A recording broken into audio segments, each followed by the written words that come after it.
and welcome to week 4 of the Reach for the Stars learning series. My name is Rinku, and today's topic is creative problem solving. So yes, before we get into learning the different techniques for creative problem solving, I would like to share with you a small story. So there was a king who wanted to be the master of, he wanted to be the master of the world. He wanted to conquer all the different kingdoms in the world, beginning with all the different kingdoms in his own country. And he went about attacking, these kingdoms with no success. He kept failing every time. And finally, he lost all his soldiers, lost everything in battle, and had to retire to the forest. And he took refuge in a little hut that he saw in the forest, where he could see a little tiny light in the forest. And he went in there and said, he saw an old woman there, in the hut. And he went in there and he asked the old lady, would you be kind enough to give me shelter for the night today? And the old woman said, yes, come on in, son, come on in. And she was cooking some porridge, and she asked the king, would you like to have some porridge?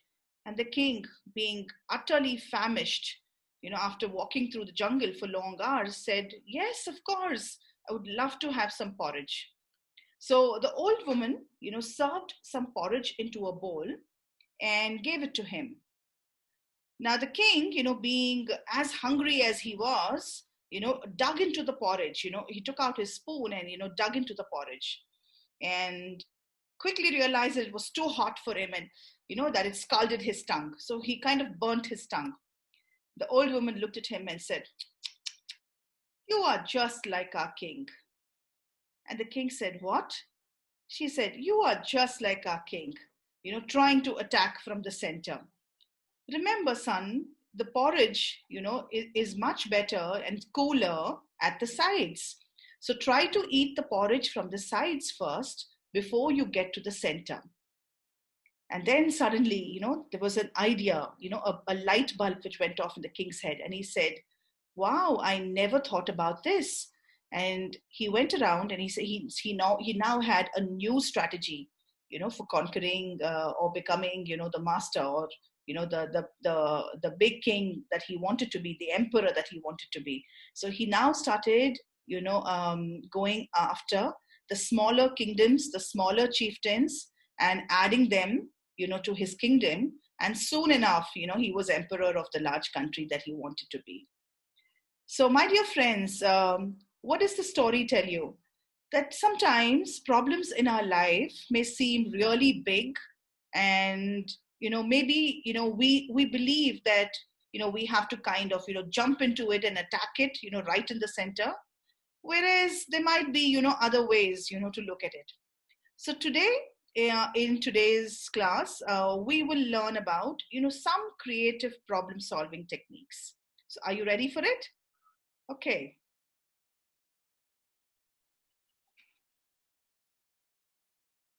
So let's jump in to creative problem solving.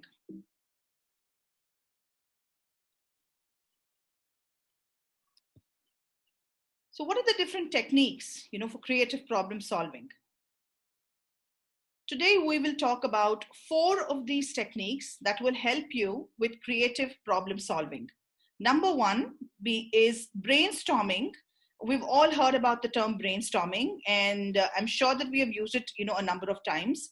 But, I'm going to teach you how to do brainstorming with affinity mapping. Now, what is this? We will learn about it in some time. The second thing is called mind mapping. Yeah, a tool called mind mapping that's very effective in problem solving. The third thing is a fishbone diagram. And the fourth tool that you will learn today, for creative problem solving is called Scamper.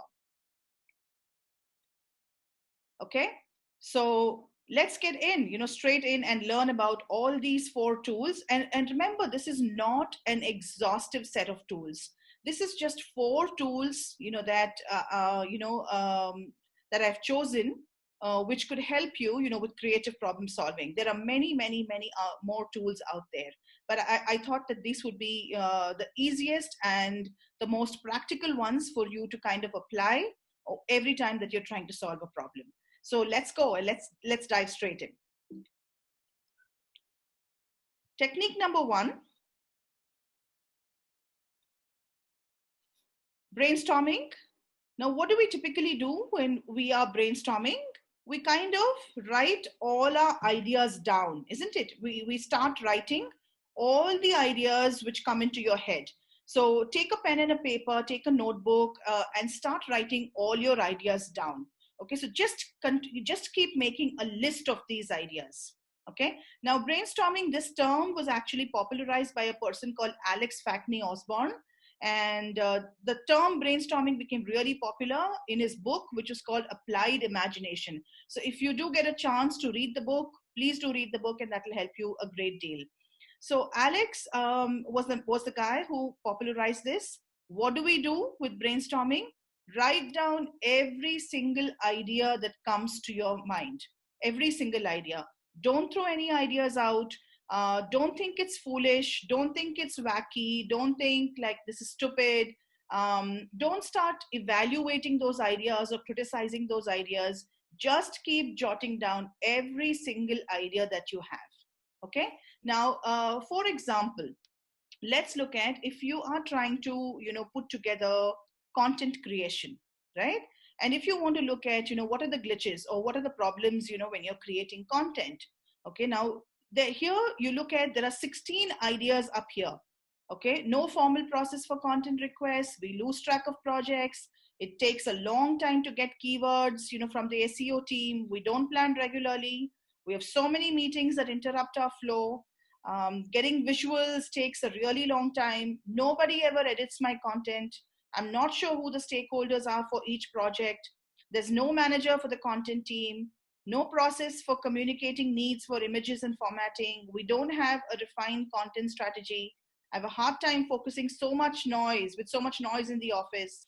Approvals take a million years. We don't have the authority to run with our own ideas. Okay, so far, everything we have written is boring, and I lack the motivation to write. So 16 different ideas, written down here. Now, remember that brainstorming is an activity that if you are trying to solve a problem, for yourself, whether it is a personal problem or a professional problem, then you are the only person writing these ideas down. But if you are trying to solve, let's say, a team problem, a problem at work, then it's best to get your team together and ask them to jot down every single idea that they have, on those sticky notes. Yeah. So best to use sticky notes when you're doing it in a team, and start sticking them up on the wall, or on the whiteboard. Yeah, so take all those sticky notes and stick them up on the wall. Now, what next? What after you collect all the ideas, right?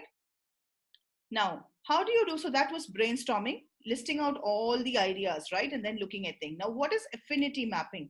Now, affinity, what does the word affinity mean? It means, some kind of, what should I say, similarity. Yeah, some kind of similarity. So look for some kind of similarity between all these ideas that you've written. Yeah, see if there are certain categories that you can group these ideas into. Okay, and then put those different sticky notes or different post-its into those different groups. So while if you're doing it on a whiteboard, if you're doing it on a wall, whatever that you're doing, so separate them into categories. So peel out those notes and then group them into different categories. So all ideas, which you think are falling under similar groups, put them together, right? So now, there is some affinity between those little groups. So that's why we call it affinity mapping. Okay, and now what do we do next, after you've put this together? Now go back and hold a meeting with your stakeholders. Yeah. So when I'm saying stakeholders, if you're solving a personal problem, it could be all those people in your family that are affected by it. If it is a work problem, all those people at work who are going to be affected, by the solution that you're going to come up with. So anyone who's going to be affected, with that solution or going to be impacted with that solution is your stakeholder. So get them together. Make sure that you don't leave any stakeholder out. Get them all together into a meeting, and then start looking at those little groups and come up with titles. okay, for each of these groups. So if you look at the image here, now all those 16 ideas have, basically they have been reorganized into little groups. Like one is called team organization, where, they're talking about losing track of projects, not planning regularly, no process for communicating, okay, needs for images, and no formal process for content requests. So all coming a part of the team organization, how the team organizes work. If you look at the second group, it's all about interruptions and motivation, right? So everything we have written is boring. I cannot focus with the noise in the office. We have so many meetings. I lack the motivation to write. So all this under one group, which is interruptions and motivation. What's the third group here? Structural challenges. That is the title that they come up with here. So we don't have a defined content strategy. So this is a structural challenge. Okay, so having a strategy.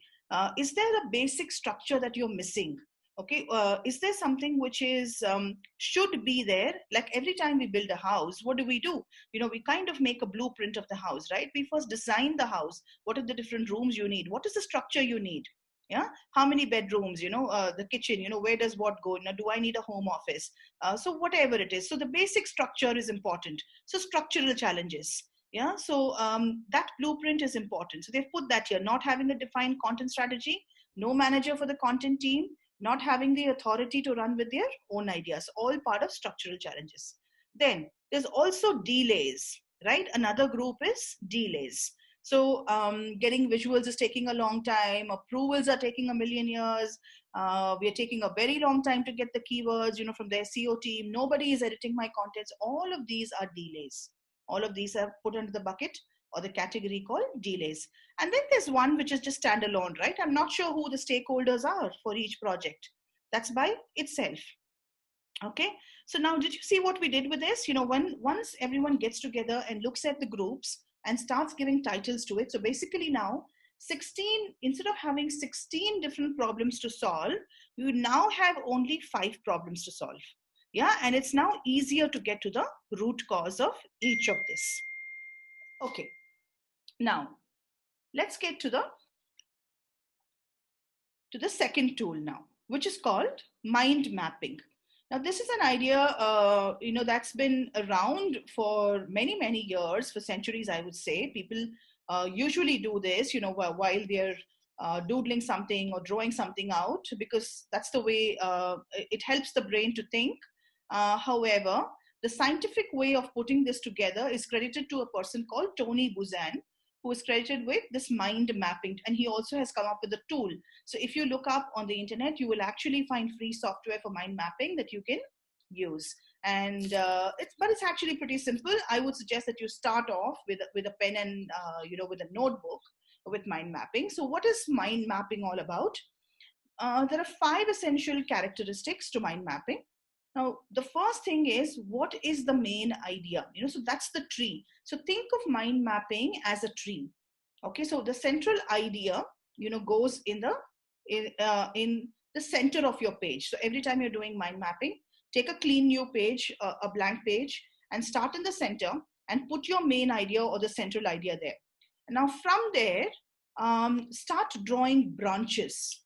Okay, which could be the nodes, the nodal points from there. What is the themes which emerge from that central image? So just like a tree has big branches, so what are the different branches of that main idea? So draw them, and then to every branch associate a word with it.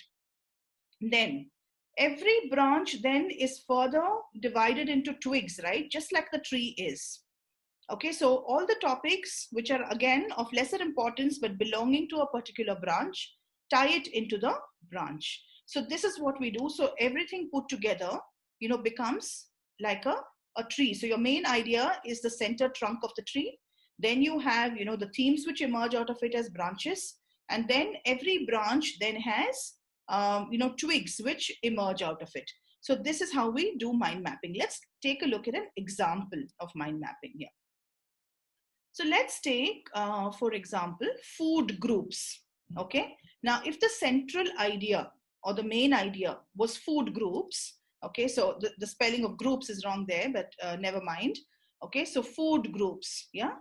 What are the different food groups that we encounter every day in life?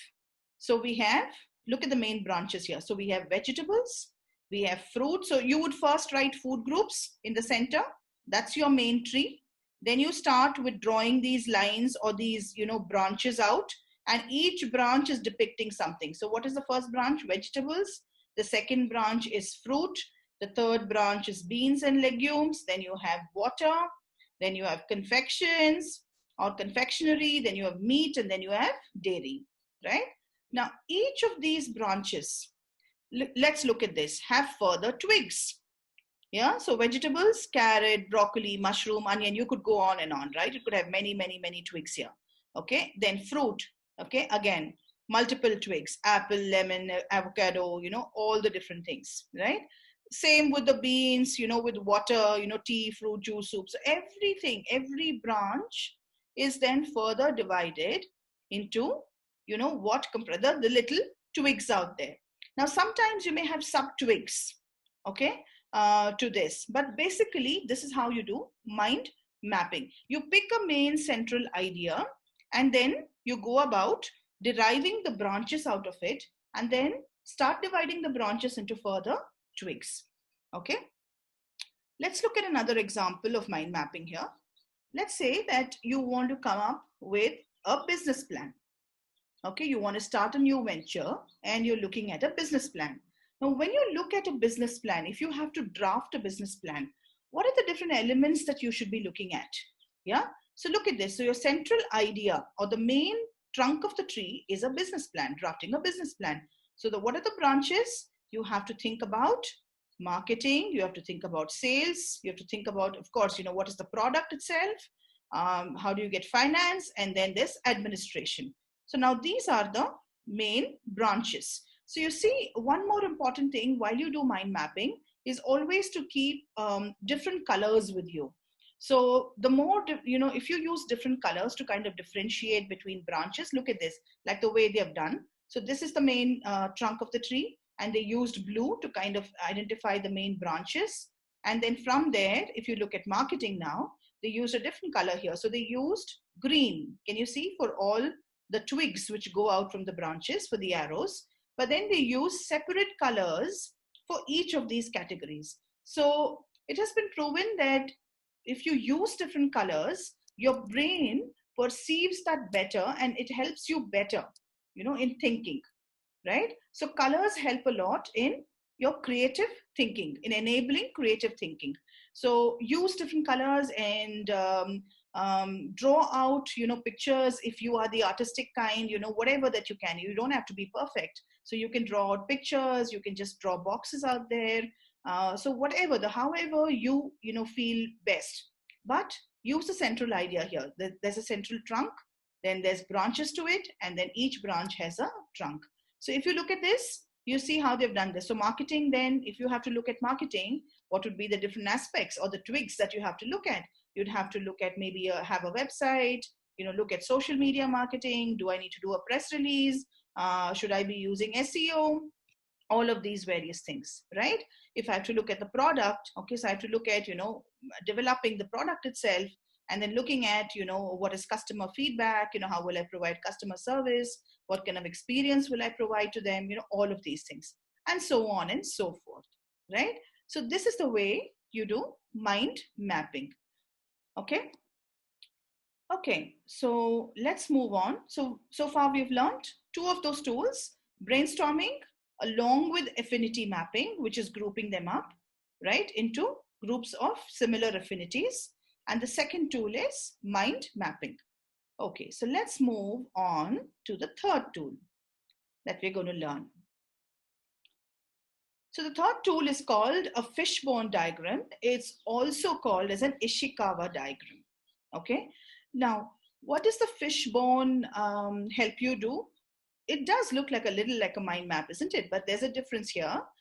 So in mind maps, we look at the central tree, the branches, and the twigs, right? And then you can go on. It's a creative space. You can do whatever you want with that mind maps. Draw your own diagrams, mark your own categories, and all of that.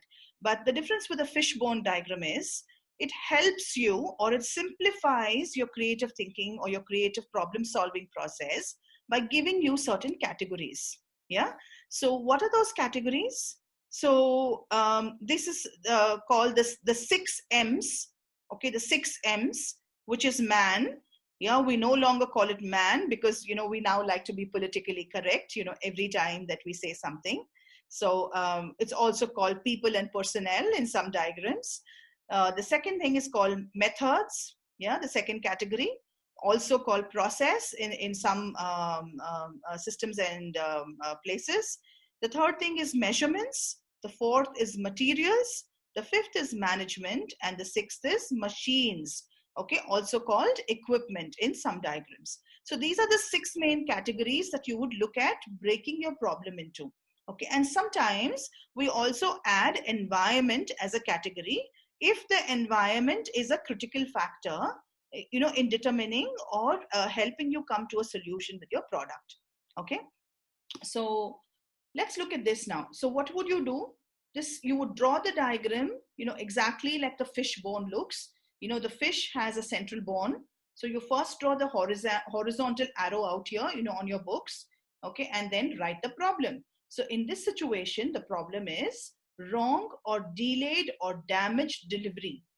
Okay, so whatever goods or products that you're manufacturing, it is resulting in, the problem is wrong, delayed or damaged delivery. So that is your problem statement. So your problem statement lies on the horizontal arrow here. Now from the horizontal arrow, you draw out, the 6 categories out here, definitely. And if you need environment, then add the environment in there. If one of these categories are not required for your problem solving, then, let it be. You don't need to have it. But basically, the fishbone diagram simplifies your creative thinking by giving you those categories. Yeah. So look at this, So here, our first category we said was man. We said it's also called people or personnel. So here they called it personnel, in the arrow here. So the first arrow goes here, and then very similar, from the main arrow, there are other branches out. So what's happening, why is there a wrong delivery or a delayed delivery or a damaged delivery? The first reason is personnel or people. What are they doing? They're mishandling products. Okay. And then why are they mishandling products? It's because of negligence or insufficient training. So you further break that down. Then let's look at methods. Okay. The second thing which we listed out here. So methods is here. So what could we do with the methods? What could go wrong with it? Misguiding description. Okay, so that is the thing. So you keep writing down, what are all the different problems under the different categories here. Okay, right? So we do have measurements. The third one, measurements, faulty estimation of delivery time. So are you telling somebody that I'll deliver this to you in the next 1 hour? Without taking the traffic into account or the time of the day or the number of delivery boys that you have, whatever it is. So there's faulty estimation of delivery time, which comes under measurements as a category. Then the fourth thing is materials. Now materials, look at this fishbone here. What could go wrong? Under materials, what are all the different problems? Wrong packing material, wrong product received from supplier, right? So any of these things could happen. Then do we have management here? No. So which means that we do not have management here because there is nothing that we don't see management as a category which is adding to the problem of wrong, delayed or damaged delivery. But if it had to be, let's say you had to get management approvals, or before a certain thing had to go out of your warehouse, you had to get a management approval, then you would add management as a category here. But in this scenario, it is not here in the fishbone here. Then let's look at machines. So what is happening with machines? What are the problems that we could have with machines? We would put them down under this arrow. So it could be the labeling machine is breaking down every time, thus causing a delay, but we do have to label our products before they get out. That's one. So it doesn't have any other subcategories under the labeling machine. But look at this, the travel vehicle has further subcategories, which is, the travel vehicle is wrong or it breaks down. Yeah. So the travel vehicle is wrong could be not enough capacity, a smaller vehicle, a larger vehicle, whatever. And otherwise, the second reason under the travel vehicle is that the vehicle is breaking down. Yeah. Now, in this fishbone, they've used the category called environment. Why? Because it applies to the problem which is of wrong, delayed, or damaged delivery. Now, how could environment impact delivery? It could be because there are too heavy rains and you're not able to navigate through the heavy rains, or it could be because of humidity, too humid. So you see, this is how you break down your problems based on these categories, man, methods, measurements, materials, management, machines, and environment if required, okay? And start brainstorming or writing down all the possible problems that could come under those different categories, and then get to the root cause or solutions of each of these, right? So that is our third tool, the fishbone or the Ishikawa diagram. Now, let's look at another tool, which is called Scamper, okay? What does Scamper mean? So Scamper basically stands for, it's basically stemming from a belief that everything in this universe can be substituted. It's always a new variation of something which is already in existence. Yeah.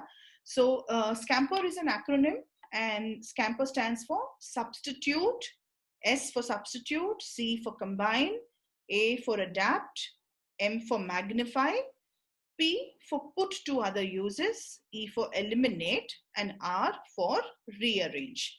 Okay, so sometimes eliminate, you may not be able to eliminate something altogether. So what we do is we try to minimize it. Yeah, and sometimes you may not be always able to rearrange things, but what we do is try to reverse it. Okay, so Scamper could also stand for instead of eliminate and rearrange, could also be minimize and reverse. Okay, now let's look at how to use Scamper. Scamper is also a great tool when you're trying to think of a new product, or when you're trying to be innovative. Yeah, so it's also a tool used for innovation. Okay, now let's look at this. Okay, so let's say you want to improve selling, whatever it is. You want to improve selling your product, your service, whatever it is. Okay, or improve selling yourself in a job. Okay, so what is the first word you're talking about? Substitute, right? Okay, so what to substitute in my process of selling? You have to answer these questions. Yeah, how do I blend selling with other activities? Adapt for the A. What to? So S for substitute. What else can I do? In my process of selling, instead of just maybe going out there and putting in applications for a job. What else can I do in my process of selling myself? So should I be interacting on LinkedIn, commenting on LinkedIn? Should I be, what else should I be doing? If you're selling a product or service, if I am just, what should I say? If I'm just being giving ads in the newspaper, in print, should I now look at substituting that with digital marketing? So that's called substituting. Then, so combining, or do I need to blend selling with other activities? Okay, so every time I go and deliver a product, okay, do I then cross sell? You must have heard, people doing this, right? Every time a telephone company calls you, they sell you something, and then they're trying to sell you maybe more of their data, more of a Netflix subscription, whatever that comes along with it, right? So they are always cross-selling. So how do I blend selling with other activities? Then what to copy or adapt the selling process of another person or company? Yeah. So the A is adapt. So should I be adapting to something which is already there? Should I just copy that process? Do you think that's going to help me? So that's the adapt. M is, what do I put more weight on or magnify when selling? M is magnify, right? So what is the key feature that I want to showcase? Yeah, what is the key feature that I want to showcase? What do I want to magnify? Do I want to talk more about the features of my product? Do I want to talk about how it benefits you? Do I want to talk about, so every time that I'm selling, if I want to improve selling, where do I want to put, when every time you do a digital marketing, they ask you what's the keyword, right? So it's something like that, so think about what is that thing that you want to magnify. Yeah. What do you want to put more focus on or more stress on? P, put to other uses is P. So what other uses can I put my selling to? Yeah. Can I, teach selling to somebody else? Let's say you're looking for a job as a salesperson, and what can I put other users to? So can I teach somebody selling, while I still try to get a job? What can I do? Yeah, because every time you teach somebody, you get better at the process, right? So in the process, you're actually improving selling. Yeah, so you're actually tackling the problem statement there. Yeah, so put to other use. What do I eliminate or make easier in my process of selling?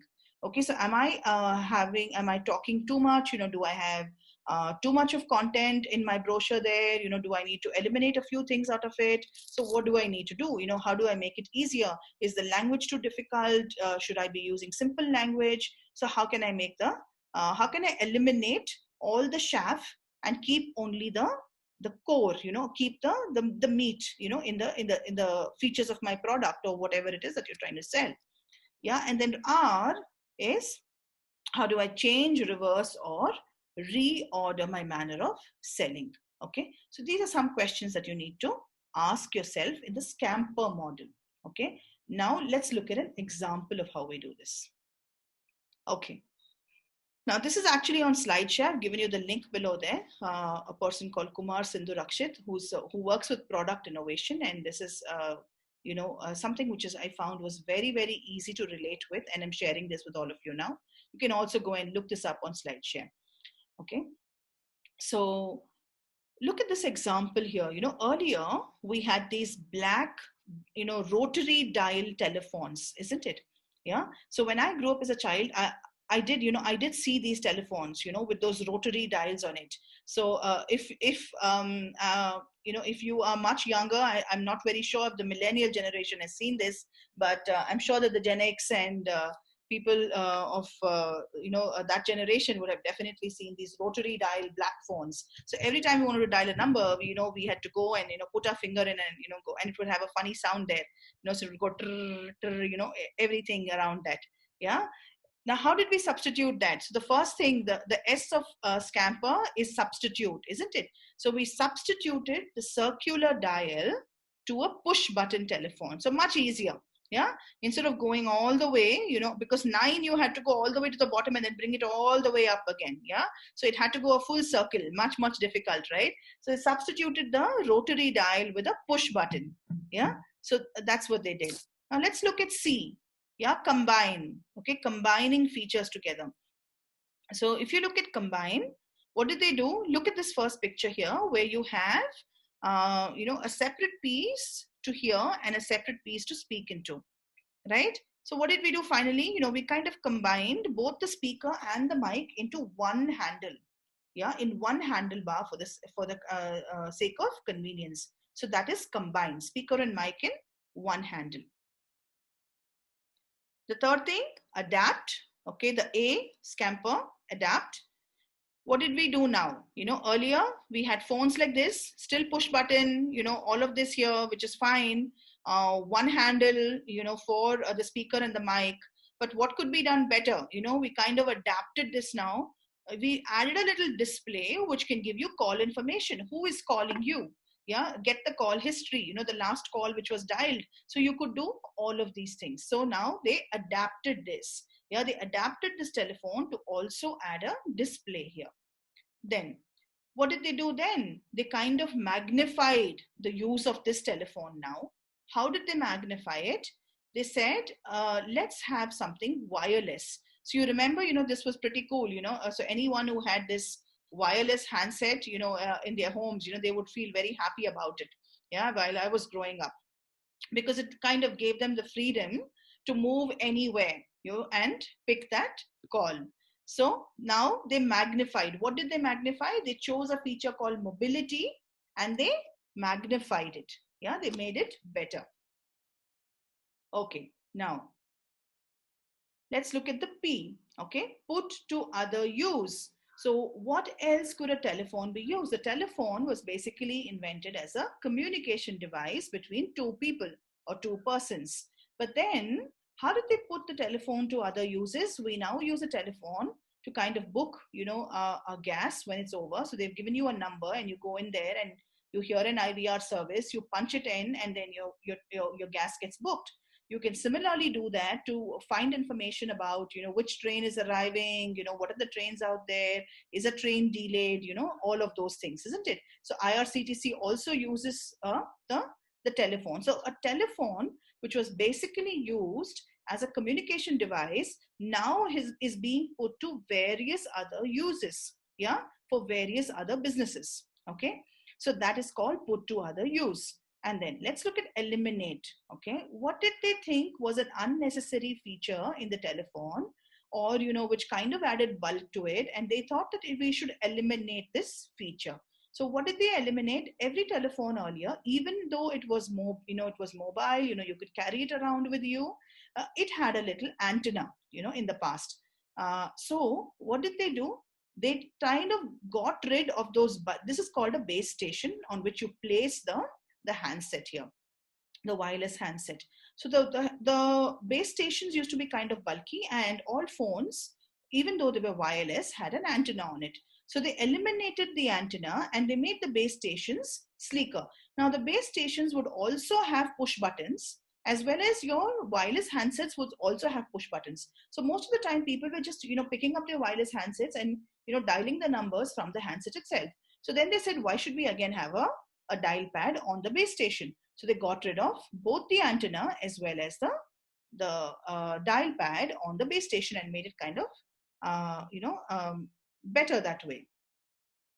And then the last R is for rearrange. So what did they rearrange then? They said, okay, let's now try to make it more stylish. Okay, let's rearrange, everything that we have and try to make it sleeker, stylish, better, bigger displays on the phone. Earlier we would have small displays, bigger displays, for convenience, all of those. So they started looking at styling then.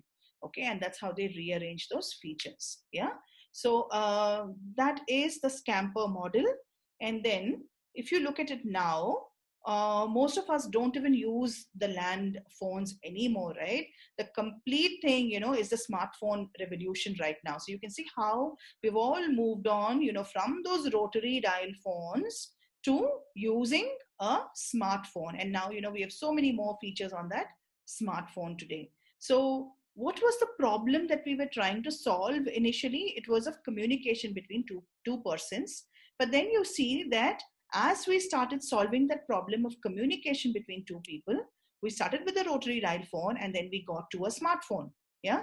So you might find that, while you think that your problem is somewhere, like the king who was trying to become the emperor, of the world and, try to conquer, all those kingdoms. And he was trying to attack, all the bigger kingdoms first. So, he thought the problem in his head was that I have to first conquer all the bigger, kingdoms. But he realized later, as pointed out by the wise old woman, that, please, first get all your little chieftains, your little kingdoms in. Okay. And then slowly you start annexing them, and it slowly made him the leader or the emperor.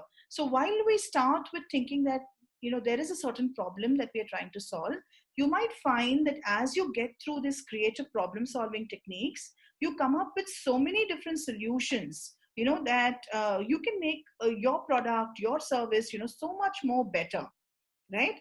And sometimes it also helps to kind of think out of the box. Now, there is another tool which is called lateral thinking, and that, is something that I will do for a separate session in itself, because we would need the time for it. But yes, for today, I hope that all these 4 techniques, of creative problem solving will help you in getting to a solution every time that you're faced with a tricky problem.